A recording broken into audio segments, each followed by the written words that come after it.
Can a spinach leaf be bioengineered into a patch that might one day repair a damaged heart?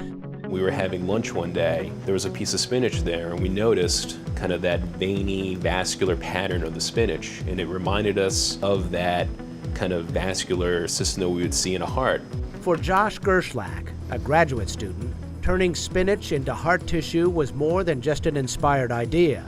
It was a chance to exercise his innovator's mindset.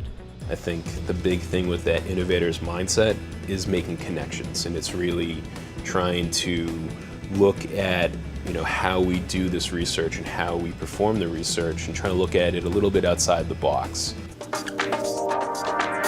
With support from the National Science Foundation, biomedical engineer Glenn Gaudette and his colleagues at Worcester Polytechnic Institute are training a new generation of PhD students, like Josh, to be not just scientists, but entrepreneurs as well.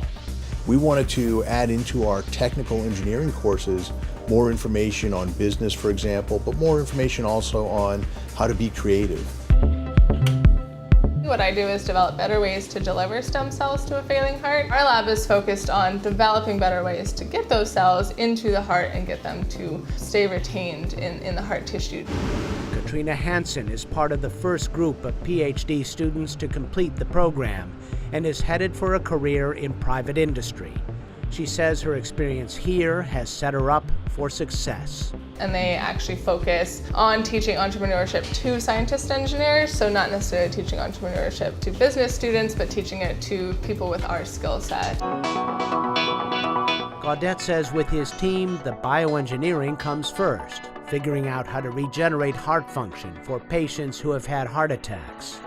But he also believes changing times call for new skill sets. And so it really is different than the conventional training that we used to provide to our students, because it's allowed us to go out on a ledge a little bit and try something different and try to get our students to focus more on being innovators.